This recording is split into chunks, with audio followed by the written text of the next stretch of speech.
The millionaire's baby rejected every nanny except this maid. In 10 short months, a baby not yet 1 year old had sent 14 professional nannies to the hospital, bitten, scratched, or driven to nervous breakdowns.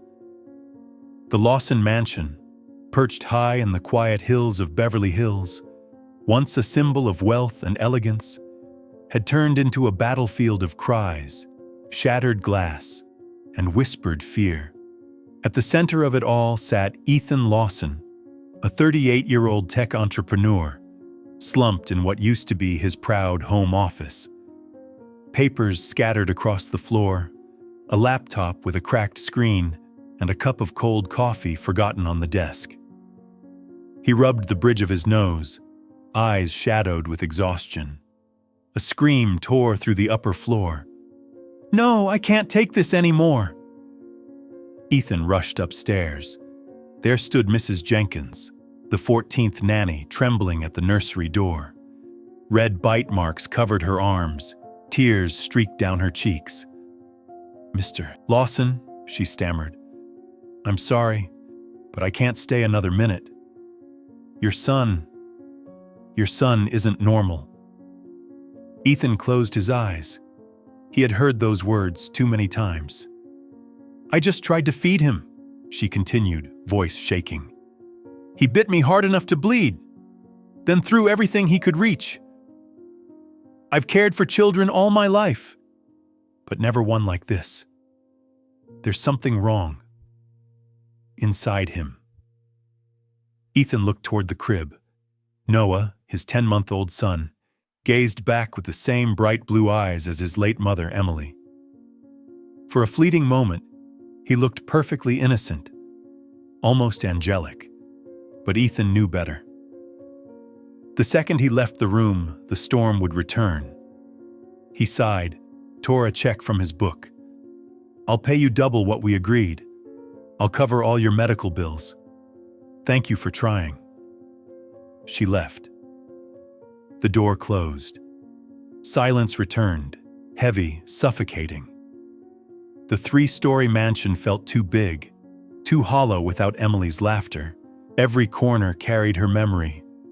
A half-finished cup of tea, a dusty wedding photo, an untouched piano. Business was collapsing. Investors withdrew, meetings canceled, headlines whispered, "Ethan Lawson, the fallen genius of Silicon Valley." The click of high heels echoed down the hall. Ava Bennett, Emily's younger sister, appeared, graceful, immaculate, and sharp-edged as glass. "Another one gone?" she asked, her smile not reaching her eyes. "Don't start, Ava," Ethan muttered. "Ethan, you can't go on like this. You have to think about Noah and yourself." She placed a folder on his desk. "There's a facility in Switzerland, behavioral specialists for infants, the best in the world. You should send Noah there." Ethan looked up, voice flat and cold. "No, he's my son, not some lab experiment." Ava's tone hardened. "You're confusing love with blindness. Emily wouldn't want this. You falling apart, your company sinking, all because of a child you can't control."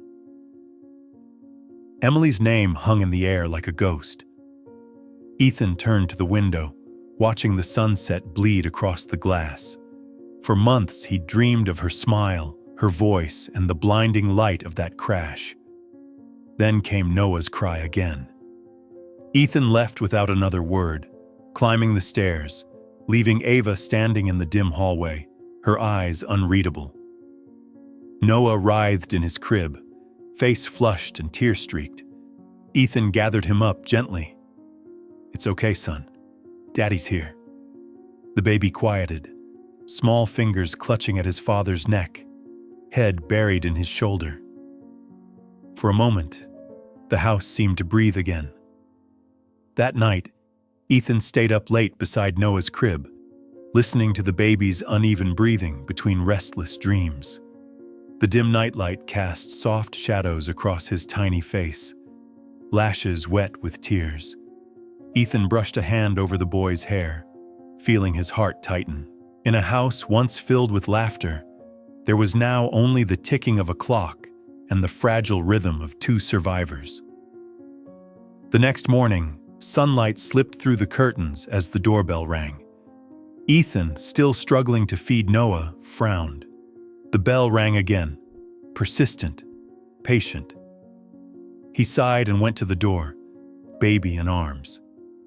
A young woman stood on the porch, late 20s, petite, her brown hair tied neatly back. She wore a faded sweater, clutching a worn canvas bag. She looked tired, but her eyes were bright and kind. "Excuse me, is this number 82 Maple Drive? I'm here about the housekeeper position." Ethan blinked. "Housekeeper? I didn't post any ad."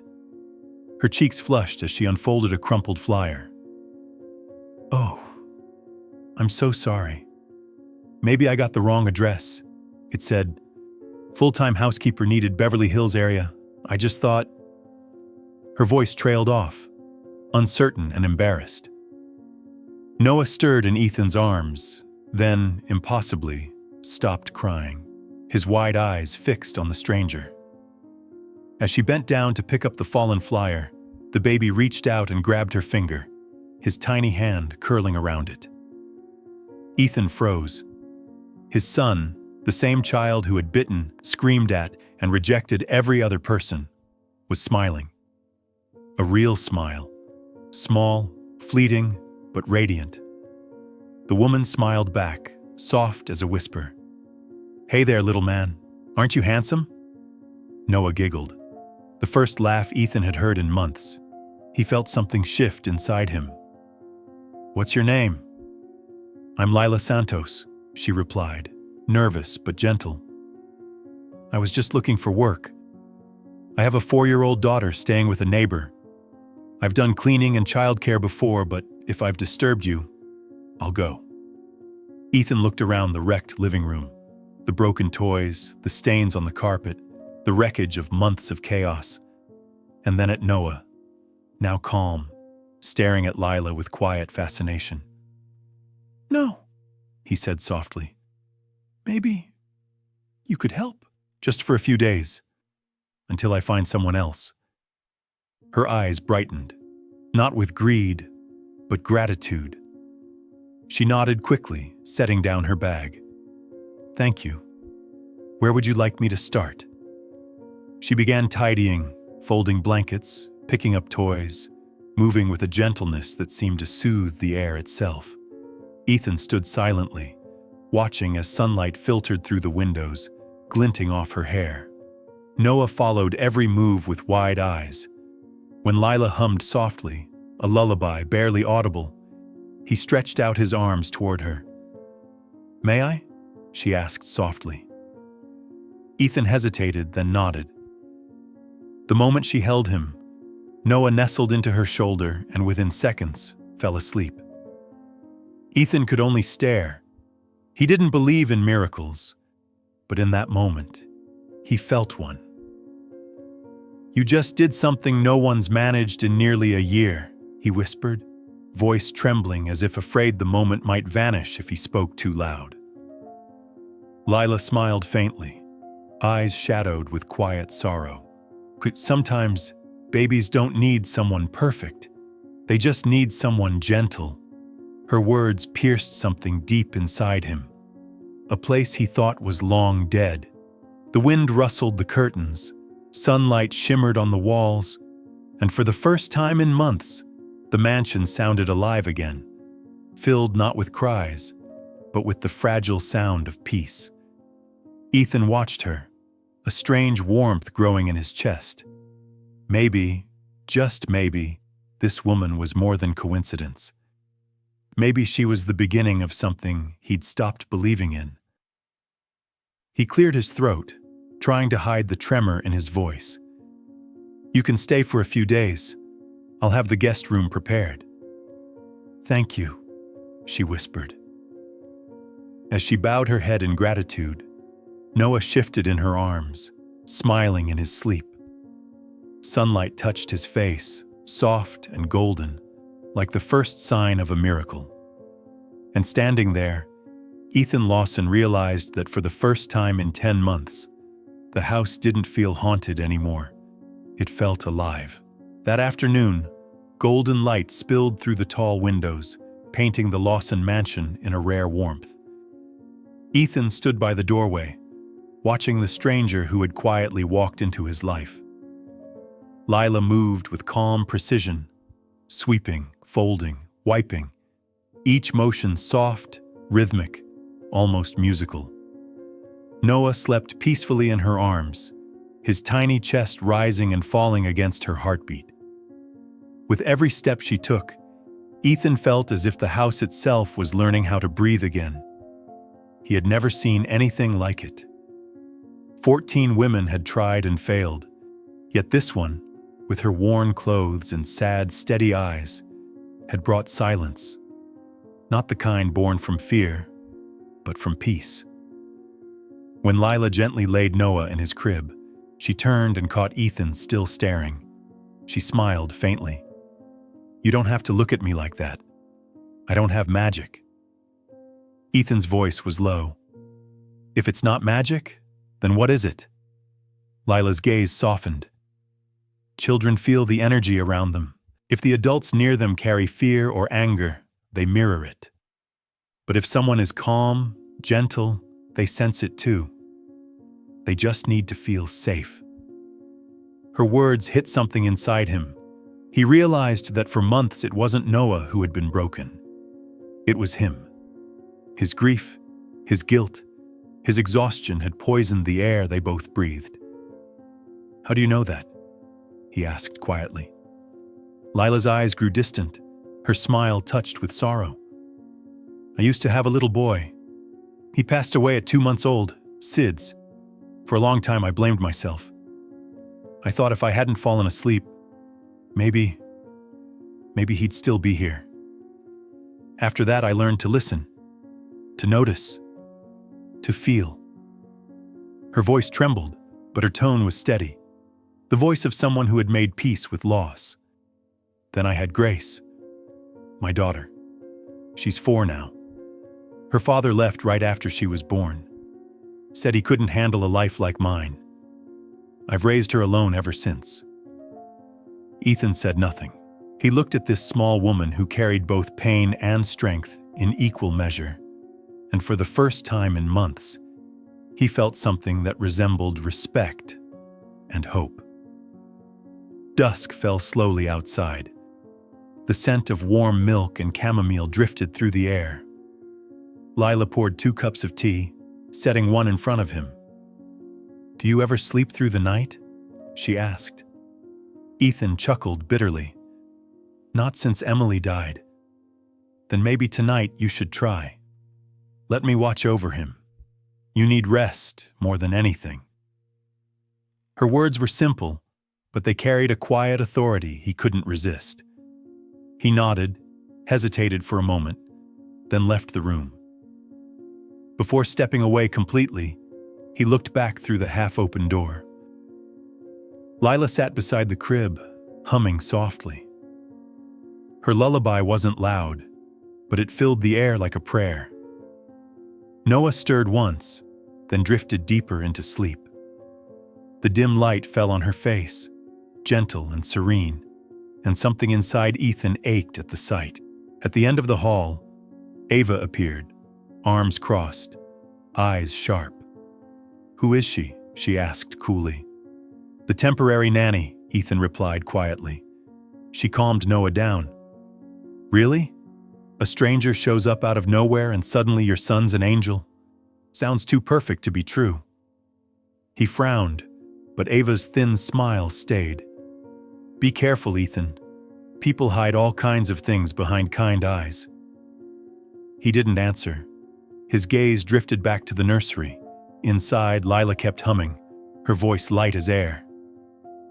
Noah slept soundly in her arms, for the first time since Emily's death. The mansion, once heavy with grief, now pulsed with a fragile, almost sacred peace. Ethan felt it. The shift, the breath, the quiet heartbeat of hope returning. And though he couldn't explain it, he knew deep down, this woman was going to change everything. From that night on, the air inside the Lawson mansion changed. Mornings no longer began with screams or shattered glass, but with the soft hum of Lila's voice, Noah's giggles, and the faint hiss of the coffee maker. Sounds so ordinary. Yet to Ethan, they felt like a miracle. A week passed, and the house began to breathe again. Sunlight spilled through clean windows, dancing on the polished wooden floor. On the living room table sat handmade toys, fabric animals, button-eyed puppets, a cloth book stitched with uneven yet loving care. Ethan couldn't stop watching them. He'd always surrounded himself with perfection. Imported toys, designer furniture, high-end everything. Yet somehow, these imperfect little things brought more warmth to the house than all the luxury money could buy. That morning, he stopped halfway down the stairs. Lila was sitting cross-legged on the floor, hair tied up, sweater stained with a few drops of milk. Noah crawled beside her, clutching a tiny rabbit puppet and laughing. "Ma!" the baby babbled. "What was that, Noah?" Lila asked, smiling. Mama." The faint, broken sound froze Ethan where he stood. For a moment, he couldn't breathe. His son had just spoken. Lila turned, startled to see him. "I'm sorry. He must have heard me talking to my daughter. He's just repeating sounds." Ethan knelt beside them, voice trembling. "Noah, what did you just say?" The baby grinned, waving the puppet in triumph. "Mama!" Ethan's throat tightened. For 8 long months, he'd waited to hear a word, any word, from his son. He smiled, blinking away the sting in his eyes. "That's good, buddy. That's really good." Lila lowered her gaze. "I didn't teach him that. Maybe he just needed to feel safe enough to try." Ethan looked at her, at the kindness and quiet strength in her face, and for the first time in months, he laughed, genuinely laughed. "Whatever it is, thank you. You've brought life back into this house." That afternoon, golden light filtered through the trees as Ethan sat on the balcony, laptop open, coffee beside him. He was working again, something he hadn't done in weeks. Down in the yard, Lila hung laundry on the line. Sheets and tiny clothes fluttered in the wind like ghosts of old memories finally set free. Ava entered without knocking, her perfume cutting through the warm air. "You look better," she said, setting her wine glass on the table. "Seems that little housekeeper did what no therapist or sleeping pill could." "She's just helping with Noah," Ethan replied evenly. Ava smirked. "Helping with Noah? Or helping you forget Emily?" He stiffened. "Don't." "Come on, Ethan. You're smiling again. You haven't done that since she died." Ava took a slow sip of wine. "But remember, women like her, single moms from nowhere, they know how to make men feel sorry for them. Pity turns into trust. Trust turns into trouble." Ethan shot her a cold look. "That's enough. I'm only protecting you," Ava murmured, eyes glinting. "You barely know her. No background, no papers, no history. Doesn't that worry you?" He said nothing, turning back to his laptop. But deep down, he knew Ava's curiosity was far from harmless. She'd never been one to share control, and Lila had unknowingly become a threat. Later that night, as Lila hummed Noah to sleep, Ava stood at the end of the hallway, phone in hand. Her voice was low, sharp, deliberate. "I need someone discreet. Find everything you can on a woman named Lila Santos. Where she's from, any record, anything." She ended the call, eyes fixed on the nursery door. Light spilled from inside, soft and warm, Lila's lullaby floated through the hall, sweet and unguarded. Ava's lips curved into a cold, quiet smile, the kind that promised a storm was already forming. That night, after Lila put Noah to sleep and the nursery lights dimmed, Ethan stayed in the living room, watching the clock tick in rhythm with the soft rustle of the wind. The quiet wasn't empty anymore. It was warm, fragile, human. The house had changed, and the reason was Lila Santos. The next morning, when Ethan came downstairs, he found her in the kitchen preparing breakfast. Her hair tied back, sleeves rolled, she moved with quiet grace. Noah sat in his high chair, slapping the tray and giggling. It looked like a scene from another life, one Ethan thought he'd lost forever. "Would you like some coffee?" she asked gently. "Yes, thank you." He sat and watched her work, every movement calm and deliberate. "Lila," he said after a pause, "you mentioned you have a daughter. How old is she?" "4," she replied, smiling softly. "Her name's Grace. She's clever and stubborn. I work night shifts at a supermarket so I can spend my days with her, but it's hard. Sometimes we barely see each other." "And your mother?" "She's sick, arthritis. I send her what I can every month, but medicine costs more now." She gave a small, tired laugh. "Still, we have each other. That's more than some people." Her tone wasn't bitter, just honest. Ethan felt something twist inside him. Respect, maybe even admiration. "You could bring Grace here sometime. Let her play with Noah." Her eyes widened. "Really? I wouldn't want to impose." "It's no trouble," Ethan said softly. "I think Noah would love that."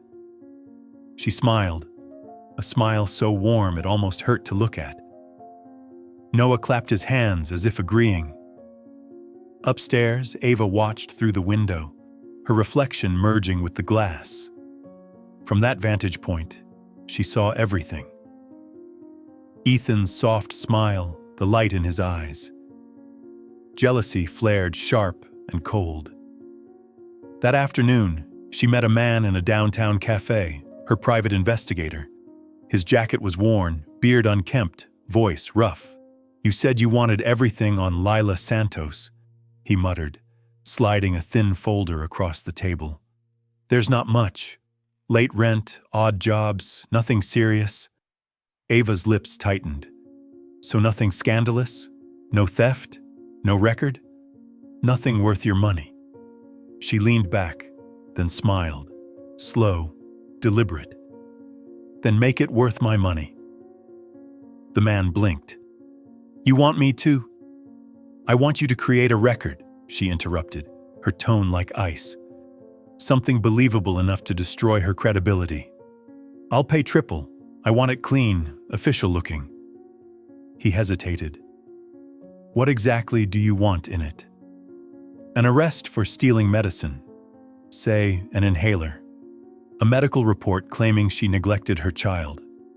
And a restraining order from a man named Roberto Santos, Grace's father. Can you handle that?" He stared at her for a moment, then nodded.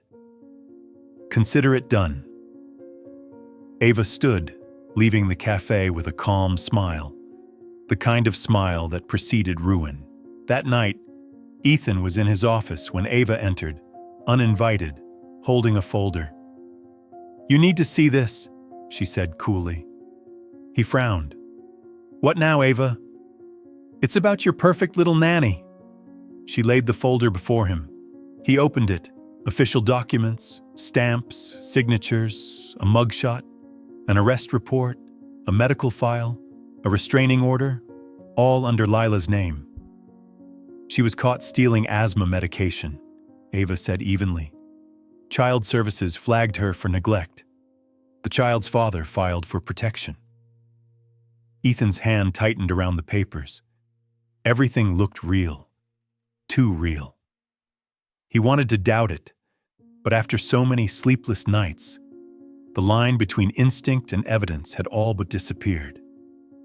"Where did you get this?" "From someone who owes me favors. I'm only protecting you, Ethan. And Noah." Rain began tapping the window as silence filled the room. Ethan read the words again and again, doubt cutting through the warmth that had grown inside him. Could it be true? Could she have lied about everything?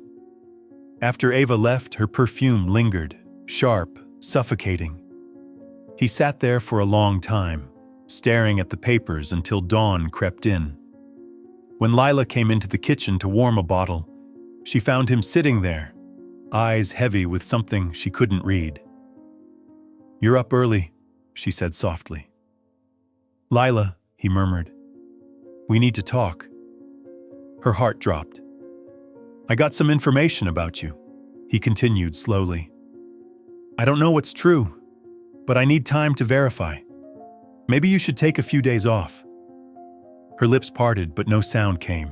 The hurt in her eyes was deep and raw. "You don't trust me?" "I just need to be sure. For Noah." She nodded faintly. "I understand." As she turned and walked down the dim hall, her shadow melted into the quiet house. Ethan stayed where he was, the sound of rain echoing inside his chest, and somewhere beyond the walls, the darkness that Ava had unleashed began to grow, silent, patient, and merciless. Since Lila left, the Lawson mansion had lost the fragile light she once carried within its walls. Silence returned, not the gentle kind, but heavy, suffocating, like the house itself was mourning. Within a night, Noah began crying, harsh, desperate cries that seemed to reach for someone who was no longer there. Ethan tried everything, music, toys, lullabies, but nothing worked. The baby's eyes searched the room endlessly, as if calling for Lila. 2 new nannies came and left within hours, one frightened, one broken. By the 3rd night, Ethan was pacing the halls, holding his trembling son, whispering through exhaustion. "Daddy's here, buddy. It's okay." But it wasn't. Noah's sobs tore through him, each one heavier than the last. Ava pretended concern, but her words carried the faint taste of triumph. "He probably just misses her," she said, feigning sympathy. "But kids forget quickly." Ethan didn't respond. The house felt wrong again, lifeless. He knew Noah didn't just miss her, he was grieving. Across the city, in a cramped apartment, Lila sat by the window, eyes swollen from tears. Grace, her 4-year-old daughter, placed a small hand on her mother's knee. "Mommy, why don't you sing anymore?" Lila smiled faintly. "Because I forgot the tune, sweetheart." "You miss baby Noah, don't you?" Lila hesitated, then nodded. "Yes, I miss him. A lot." That night she stared at the photo of Noah on her phone, that bright, innocent smile. "I'm sorry," she whispered. "I never wanted to leave you." Grace heard her, and in her young heart, a plan formed. The next morning, before dawn, Grace slipped on her worn shoes and tiptoed out of the apartment. She didn't know the distance, only the direction. She walked for hours, clutching a fabric rabbit in her hand, the one her mother had sewn. By afternoon, Ethan was trying once again to calm Noah when the doorbell rang. When he opened it, a small girl stood there, hair messy, shoes muddy, cheeks flushed. "My name's Grace," she said softly. "I'm Lila's daughter." Ethan blinked in disbelief. "Grace? How did you get here?" "I walked," she said proudly. Mommy was sad. She looked at Noah's picture and cried. "I heard her say the papers were fake. Someone said bad things about her, but they're not true." Ethan froze. The words hit him like lightning. "Fake papers!" Before he could speak again, a frantic voice shouted from the gate. "Grace, where are you?" Lila came running, breathless, hair tangled. Panic etched on her face. When she saw her daughter, she fell to her knees, gathering her in trembling arms. "Grace, oh my God, I thought I lost you." Ethan watched silently. The scene before him wasn't manipulation or pretense. It was pure, unfiltered love. When the chaos quieted, he asked softly, "Grace told me about the papers. Is it true?" Lila wiped her tears. "I don't know who did it, but I went to the police. They said there's no record, no report, no restraining order. Those documents don't exist." The air went still. Ethan felt his heartbeat quicken. Ava's smirk flashed in his mind, her cold tone, her timing. The puzzle pieces began to shift. He looked at Lila, then at Noah, who had stopped crying, reaching toward her with a smile. And in that moment, Ethan realized something. Peace like this couldn't be faked. For months, Ava had tightened her grip on Ethan's life, preparing for anyone who dared to step into his world. "Maybe," he whispered, voice thick, "I was wrong about you." Lila's tears fell silently, this time from relief. Grace leaned into her mother, while Noah babbled happily between them. Outside, the rain had stopped. Pale light washed over the windows, touching their faces with quiet warmth. For now, it felt like peace had returned. But somewhere beneath that calm, Ethan could sense it. A lie had been born in this house, and he was done believing it. After Grace's unexpected visit, something shifted inside the Lawson mansion. The laughter of two children softened its cold walls, filling the air with warmth. But beneath the fragile peace, Ethan felt a strange unease, a quiet whisper that something in his home was terribly wrong. That night, after everyone had left, he sat alone in his study. On the desk lay the folder Ava had once handed him, the so-called proof against Lila. He opened it again, scanning each page carefully. The stamps were faded, the signatures mismatched, the case numbers out of format. The more he looked, the more it screamed fake. He remembered Lila's trembling voice. "I checked with the police. There's no record of those files." And Grace's innocent words. "There were bad papers, not true ones." Ethan leaned back, tension rising in his chest. For years, Ava had been his anchor, his late wife's sister, the one person he trusted. But as he thought back, small details began to sting. Her cold gaze at Noah, her habit of controlling everything, her uncanny timing whenever he tried to move on. A dark thought crept in. What if Ava wasn't just lying about Lila, but about everything? He stood, pulling open the old filing cabinet. Inside were company ledgers, bank statements, and, buried beneath them, the investigation report from Emily's car accident. His hands trembled slightly as he opened it. The report stated the cause of death: brake failure, an accidental malfunction. But as he flipped through the photos, one line in the maintenance record froze him. The car had been serviced 2 days before the crash by a repair firm Ava herself had hired. A chill ran down his spine.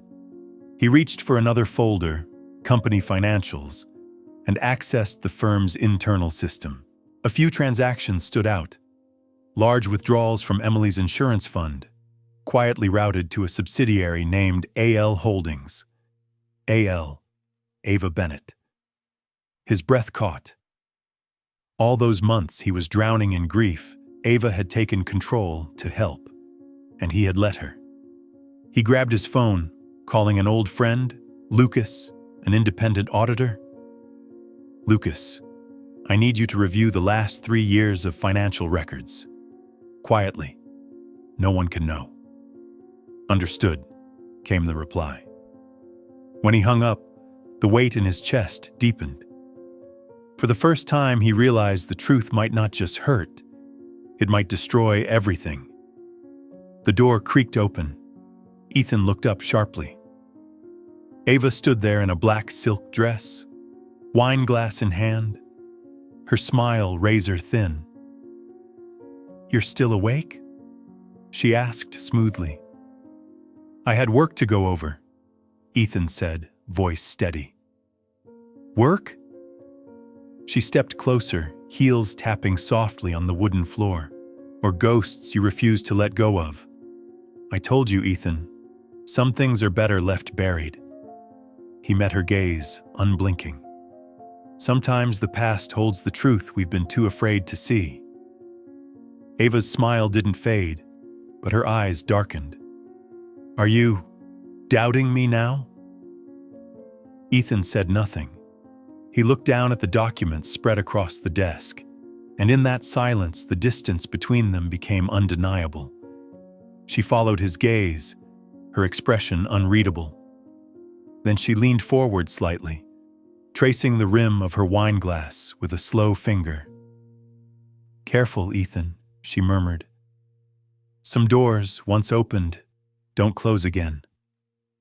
She placed the glass on the table and turned to leave. But just before stepping out, she glanced back over her shoulder, her eyes gleaming under the dim light. It wasn't the look of a grieving sister. It was the look of a predator watching her prey make its first mistake. That night, the sky over Beverly Hills was thick with clouds. The wind whispered through the trees like voices plotting in the dark. Inside Ethan's study, the dim lamp threw a pale glow across his face, weary, haunted, yet burning with suspicion. On the desk sat a sealed envelope marked "Confidential." It had arrived from Lucas, his trusted auditor. Ethan's hands trembled slightly as he broke the seal and unfolded the report. Every line, every number felt like a blade cutting into the fabric of trust he had clung to for years. Internal financial report. Lawson Technologies. Withdrawals. Unexplained expenses authorized by Ava Bennett. Total $1,175,000 over the past 2 years. At the bottom, Lucas had written, "Funds transferred to H. Velasquez, private investigator. Contract initiated 6 months before Lila Santos's employment." Ethan froze. 6 months before Lila ever came here. The fake reports, the accusations, all of it had been orchestrated long before. Then came the final attachment, marked in red. Life insurance policy, Emily Lawson. Beneficiary, Ava Bennett. Signature, forged. The air seemed to vanish from the room. Ethan's eyes fixed on the name, on the false signature mimicking his wife's graceful hand. He knew every curve of her writing, every tiny loop in her E. She had once joked about that insurance paper. Ava's such a perfectionist. She even triple checks the commas. That had been the day before she died. He turned to the accident report he'd hidden for months. Brake failure, technical malfunction.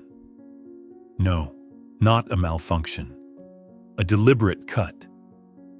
Ethan felt his pulse pounding in his ears. The memories came crashing back.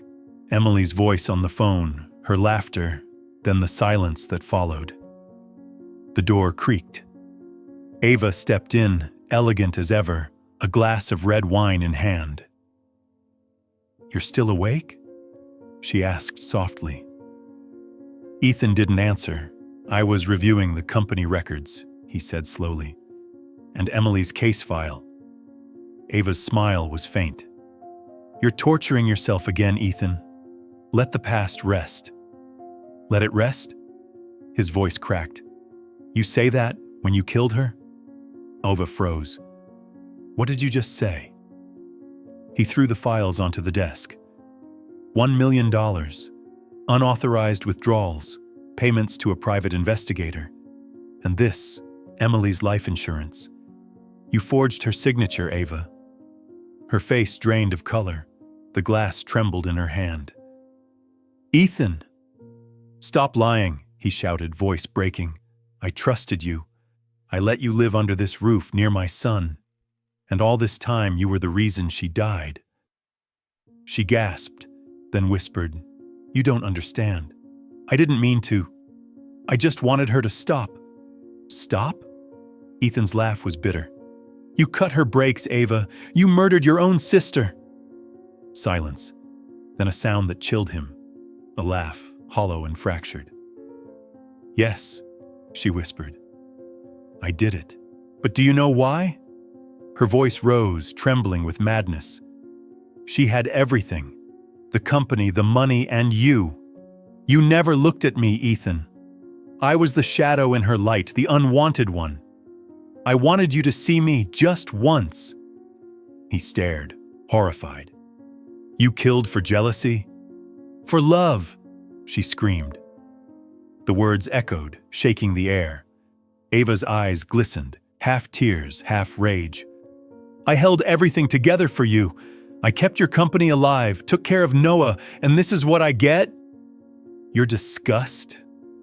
Ethan's voice fell to a whisper. "I lost everything the moment you killed Emily." That sentence silenced her. For a moment, she looked almost human, broken, trembling. A single tear slid down her cheek, falling into the wine that had spilled on the floor, turning it darker, redder. Her tone turned cold. "If you go to the police, remember, I know things that could destroy you too." She set the glass down, leaving a trail of red on the polished wood. "Be careful, Ethan," she murmured. "Some truths are better left buried." She turned and walked toward the door. Just before leaving, she looked back, her eyes sharp, feral, glinting under the dim light. Ethan stood still, breath shallow, the silence suffocating. Outside, the wind howled through the trees, and somewhere deep inside, he knew. The darkness had finally woken. After Ava left his study that night, Ethan remained motionless for a long time. The air felt thick, heavy with the scent of wine and betrayal. Her words echoed through his mind like the residue of a nightmare. She killed Emily. The realization burned through him, sharp and unrelenting. He pressed his hands to his temples, struggling to breathe. How could the woman he'd once called family hide a monster beneath her calm facade? When dawn came, Ethan made a choice. He called his attorney and an old friend at the police department. "I'll handle this quietly," he said, "but I need time and proof." Over the next 3 days, he gathered evidence. Tiny cameras hidden in his office and archives, transactions tracked, files rechecked, and Lucas sent new data, surveillance records from the auto garage that had serviced Emily's car. Bit by bit, the truth began to take shape, but Ava sensed the change. She felt the distance in Ethan's eyes, the cold restraint in his tone, and that made her more dangerous than ever. One night, after putting Noah to bed, Ethan heard a faint sound downstairs. He moved silently, following the flicker of light leaking from his office. The door was ajar. Inside, Ava was rifling through his papers, her face tight with fury. "Ava!" Her body stiffened. She turned slowly, forcing a smile. "You startled me. I was just cleaning up your mess." "Cleaning up?" Ethan stepped closer. "Or covering your tracks?" She gripped the folder in her hands. "What are you accusing me of now?" "You know exactly what." He lifted his phone, showing her the video, security footage of her opening his safe, taking photos. For a moment, her expression cracked. Then she laughed. "You think this will scare me?" "No," Ethan said quietly. "But it's enough to end you." Her laughter stopped. She slammed the folder onto the desk and stepped toward him, eyes blazing. "You think you can send me to prison?" Ava hissed. her voice cracking between rage and despair. "After everything I've done, for you, for Noah, you'd be nothing without me." "You didn't help us out of love," Ethan said coldly. "You did it out of guilt and fear." Ava froze. The air seemed to tighten around them. Then her voice dropped, trembling. "You'll never understand, Ethan. I was always in her shadow. Emily took everything. Your love, your life, the family that should have been mine. You took more than her light," Ethan whispered. "You took her soul and mine." For a heartbeat, tears filled Ava's eyes. Then she laughed again, hollow and broken. "You're such a fool. Always the hero, always pretending to be pure. But tell me, didn't you ever wish for just a moment that she was gone? That you could be free?" Ethan's breath caught, but his voice was steady. "You've lost your mind." Her expression hardened. "If you're against me, Ethan, then you're against survival." She stormed out, the door slamming so hard the glass trembled. Ethan sat back in his chair, heart pounding. He knew this was only the beginning. Ava wouldn't go quietly, not after everything she'd done. Upstairs, Noah stirred in his sleep. Outside, the wind howled through the trees like a warning, and in the shadows of the hallway, Ava stood watching the light from Ethan's study spill across the floor. Her face was pale, her eyes burning cold. The eyes of someone who had decided that if she couldn't have peace, no one would. The night was wild. Rain lashed the tall windows of the Lawson mansion, thunder rolling across the hills. Ethan sat in his study, the pale light of the monitor flickering across his tense face. A message from Lucas appeared on screen. "Confirmed. Ava sold her remaining company shares. She's withdrawing cash, likely preparing to flee." Ethan's chest tightened. He knew what that meant. Ava was cornered, and a cornered woman like her wouldn't run. She'd strike. He rose, intending to check on Noah, but a faint sound from the kitchen stopped him. Metal clinking, a drawer closing, the soft thud of a refrigerator door. He moved down the stairs quietly, the old wood creaking beneath his steps. From the kitchen came a golden light. Ava stood with her back to him, hair loose, a small knife glinting in her hand. The air smelled of wine and bitterness. "Ava." She turned, smiling faintly. "Couldn't sleep?" "What about you?" he asked. "Planning to run?" Her smile faltered. "You had me followed?" "Didn't have to," Ethan said coldly. "You left a trail, forged documents, bank transfers, insurance fraud. It all leads to you." Ava's eyes hardened. "You don't understand, Ethan. I was only taking back what should have been mine." "By killing Emily?" he snapped. "By destroying everyone around you?" Her face twisted, rage flooding her voice. "She had everything. I just wanted a little piece of it." The silence after her words was heavier than thunder.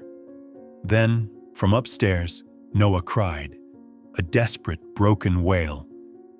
Ava tilted her head, eyes shining in the dim light. "He's still crying for her, isn't he?" "For who?" Ethan demanded. "Lila," she whispered, smiling thinly. "You look at her the same way you used to look at Emily. Leave her out of this." Ava laughed, a hollow, unhinged sound. "Every man says that, right before he leaves me." She gripped the knife, voice trembling. "You'll never know how it feels to be invisible. I loved you, Ethan. I loved you enough to kill for you." Ethan froze. "You're insane." "No!" she screamed, lunging at him. "I'm finally free." He caught her wrist.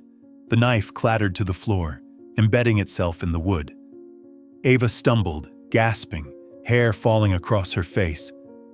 Listen to me, Ethan said, breath ragged. It's over. You can still turn yourself in. Turn myself in? She whispered, then began to laugh, soft, broken. Oh, Ethan, it's already too late for that. She pulled her phone from her robe, raising it with a trembling hand. I sent everything, the insurance file, the forged reports. By morning, the police will have it, and they'll believe you killed Emily. Ethan's eyes widened. You're lying. I'm not. You were the last one to touch that car. You fixed the brakes, remember? He took a step forward, horror washing over him. Ava, don't! But before he could reach her, the wine bottle on the counter tipped, shattered. Glass sliced her arm. Blood bloomed crimson against the white tile. Ethan dropped to his knees. Ava, stay with me. She smiled faintly, voice barely a whisper. Even if I die, you'll never be free. Then her body went limp. Ethan grabbed his phone, dialing emergency services. This is Ethan Lawson. There's been an accident. Please, hurry. Outside, rain pounded harder. Upstairs, Noah's cries faded into small, exhausted sobs. Ethan stood amid the chaos. Broken glass, spilled wine, blood glinting under the light. He looked toward the window, where dawn was still far away, and realized something chilling. Even if Ava lived, the damage was done. And when morning came, he would be the one the world believed guilty. Morning came with weak sunlight breaking through gray clouds, and the sound of sirens shattered the uneasy calm. Paramedics rushed into the Lawson mansion carrying a stretcher. Ethan stood in the hallway, blood staining his sleeve. Ava's blood. Her final words still echoed in his mind. The police will believe you killed Emily. A detective approached. Mr. Lawson, we'll need you to come to the station for questioning. Ethan nodded silently. He watched as they carried Ava past. Pale, half-conscious, lips moving in fevered whispers. The ride to the station was a blur. Everything felt unreal, as though he'd been trapped inside a story someone else had written. At the precinct, he was led into an interview room. Detective Carlos Ramirez, an old acquaintance of the Lawson family, entered with a heavy folder. Ethan, Ramirez began carefully. I don't want to believe this, but we received an anonymous email last night with new evidence about Emily's crash. Ethan's heart skipped. An email? Attached was a report showing the car's brakes were tampered with. The signature on the maintenance release was yours. Ethan leaned forward. No, Carlos. I signed off after Ava told me the repairs were done. I had no idea anything was wrong. Ramirez exhaled. She's in the hospital now, and according to her statement, she says you forced her to fake the insurance claim and attacked her when she tried to confess. The words hit Ethan like a hammer. What? That's insane! She killed Emily! She claims the opposite, Ramirez said grimly. And the documents she sent us, accounts, fingerprints, all check out. As for your home security footage, he hesitated. The hard drive's been wiped clean. All data gone. Ethan froze. She'd done it. Ava had erased everything before leaving that night. She set me up, he whispered. She planned this from the start. Ramirez's eyes softened with pity. Ethan, I want to believe you. But for now, the evidence isn't in your favor. The court's authorizing a 48-hour hold while we investigate. Ethan's hands clenched against the cold metal table. Powerless. That was the word for the weight pressing down on him.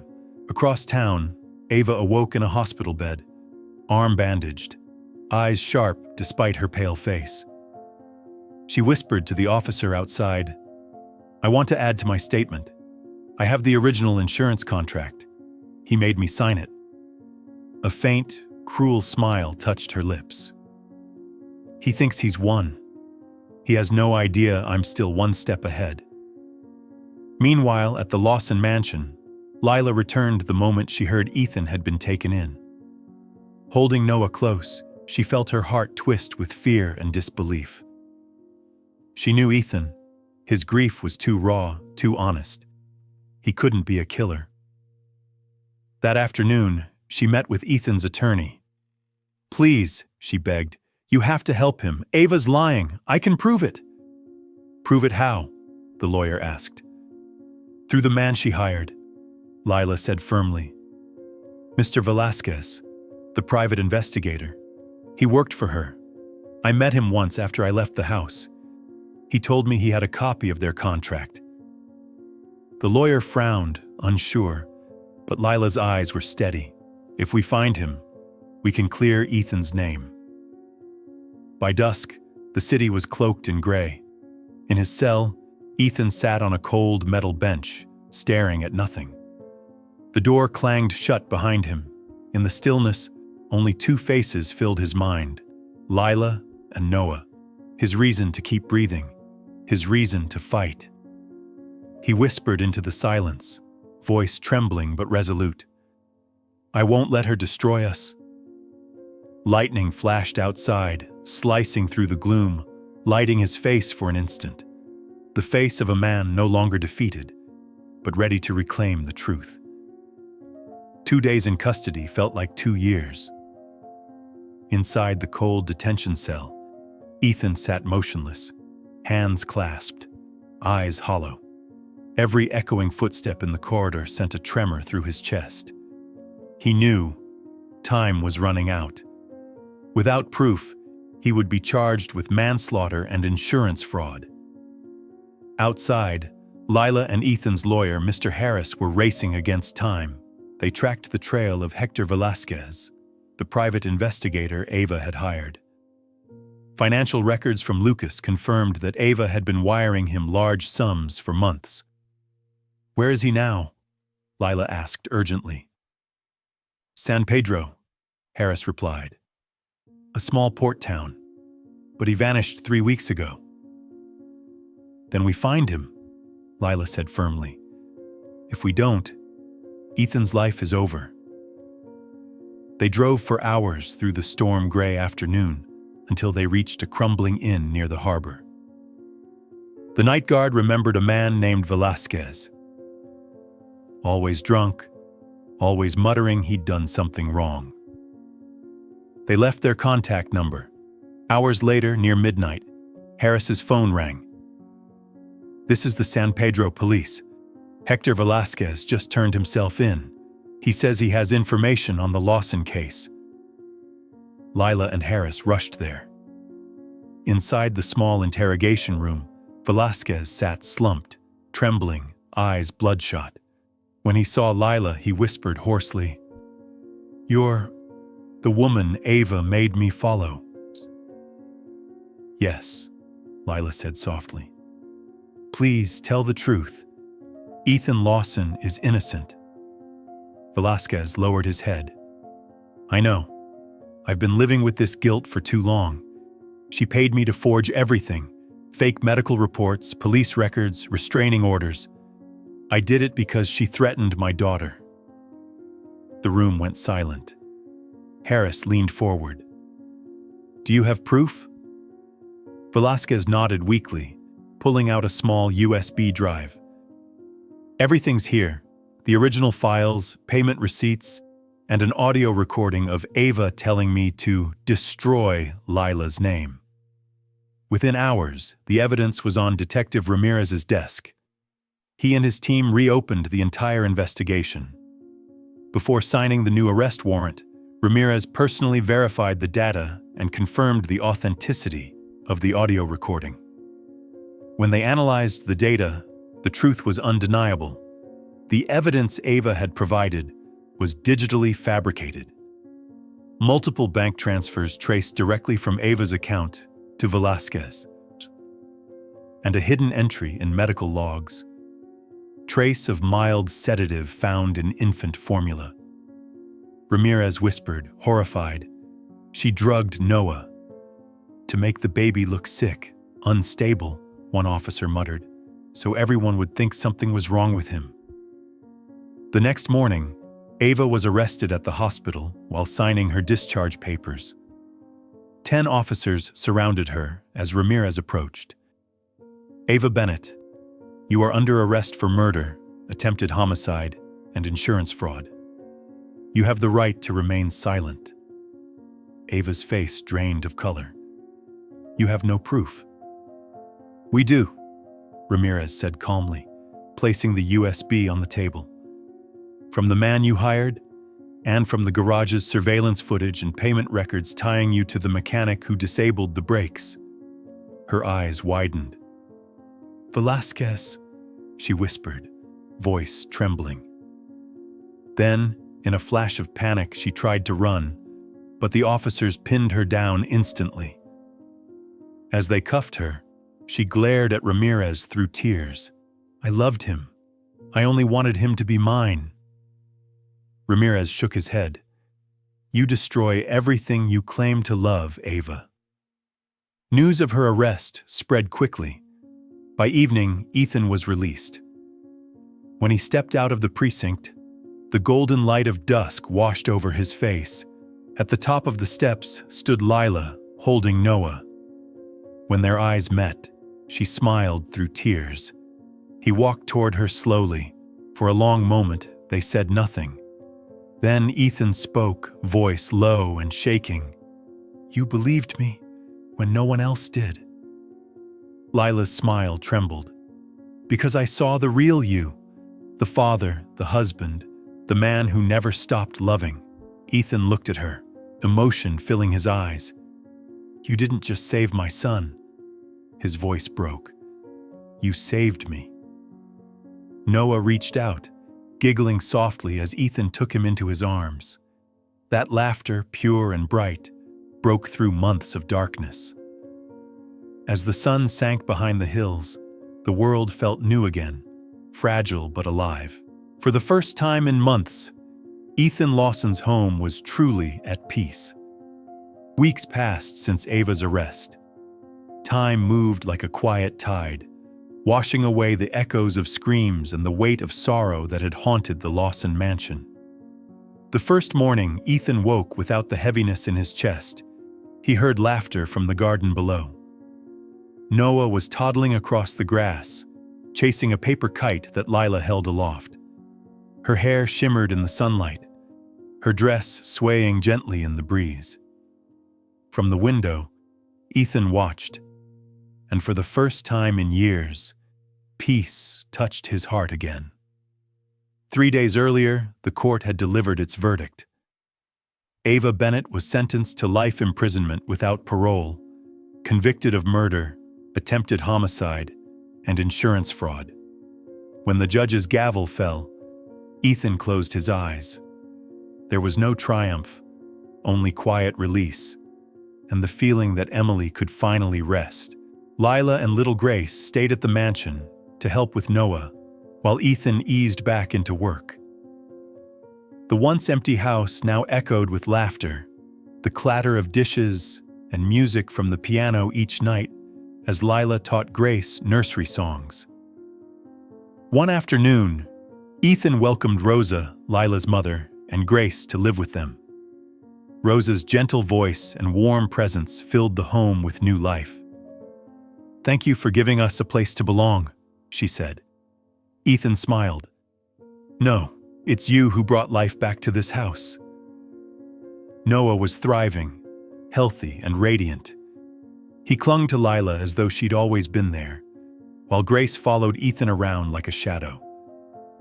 Together they formed a strange but perfect family, born not of blood, but of trust and healing.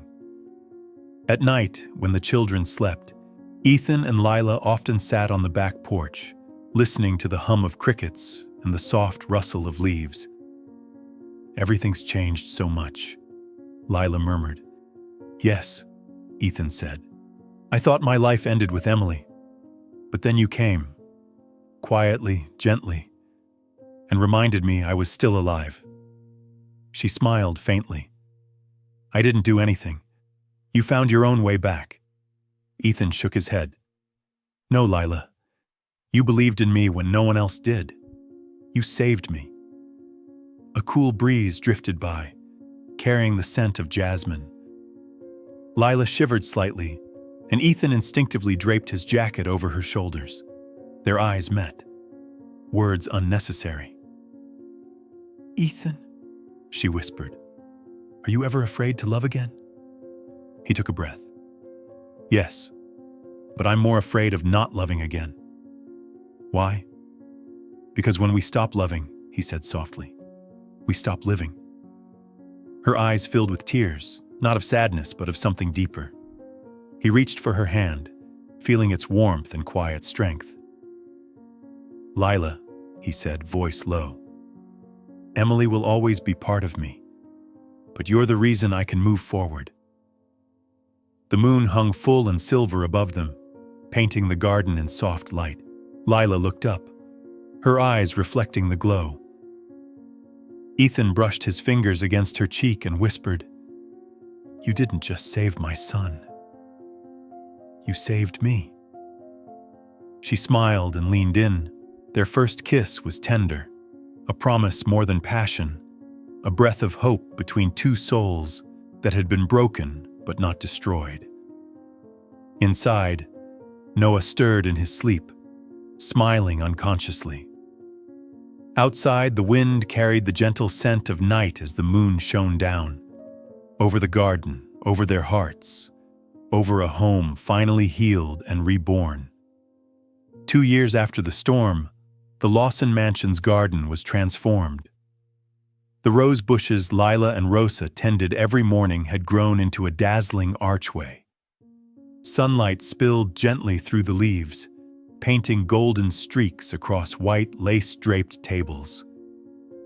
Today, the place once haunted by grief was alive with laughter. The wedding of Ethan Lawson and Lila Santos. The garden bloomed in color and fragrance. Grace tossed petals into the air as guests arrived, while little Noah, now 3, chubby-cheeked and bright-eyed, ran about holding a tiny velvet ring box.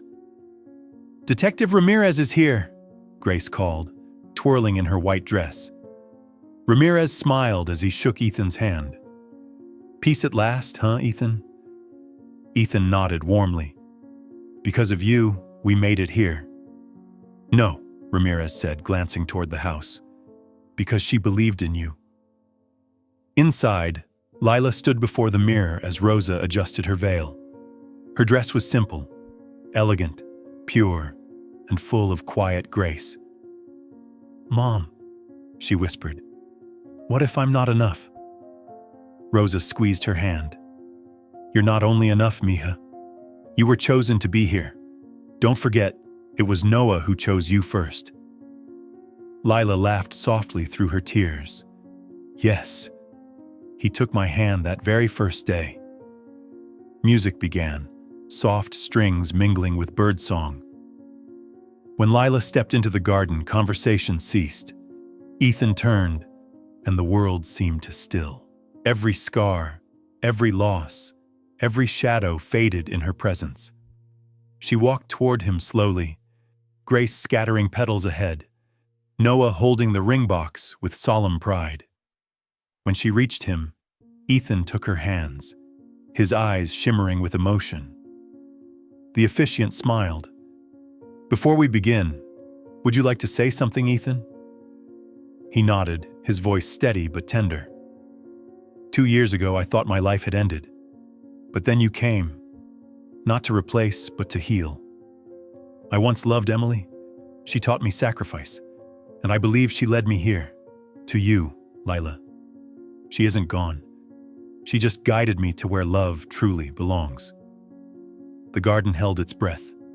Tears glistened in Lila's eyes as she whispered, "Ethan, I'll never try to replace her, but I promise to love you and Noah with all that I am, just as she once did. And I know she's smiling with us today." Grace stepped forward, placing a bouquet into Lila's hands. Noah approached carefully, offering the ring box. "Hold it tight, buddy." Ethan said softly. "I got it, Daddy," Noah answered proudly, making the guests laugh. They exchanged rings as sunlight filtered through the rose arch. Petals drifted down around them like a quiet blessing. "I now pronounce you husband and wife," the officiant declared. "May your love forever light this home." Ethan kissed Lila's forehead, and the garden erupted in applause and laughter. Grace danced in circles while Noah ran to them, wrapping his little arms around Ethan's legs. "Daddy, see? I told you. I picked Mommy for you." Laughter rippled through the crowd. Ethan lifted Noah into his arms, his voice trembling with joy. "You hear that?" he said, looking at Lila. She nodded, tears shining, her smile radiant. "I heard him." Rose petals swirled around them, sunlight glowing gold across their faces. Father, mother, and child. The family reborn from pain and faith. Children's laughter rang through the garden, mingling with the wind. The sound of peace, of life, of love renewed. And as the sun dipped low and Lila rested her hand over Ethan's heart, he whispered, not to her, but to the wind, to Emily, to everything they had survived. Because true love always finds where it belongs,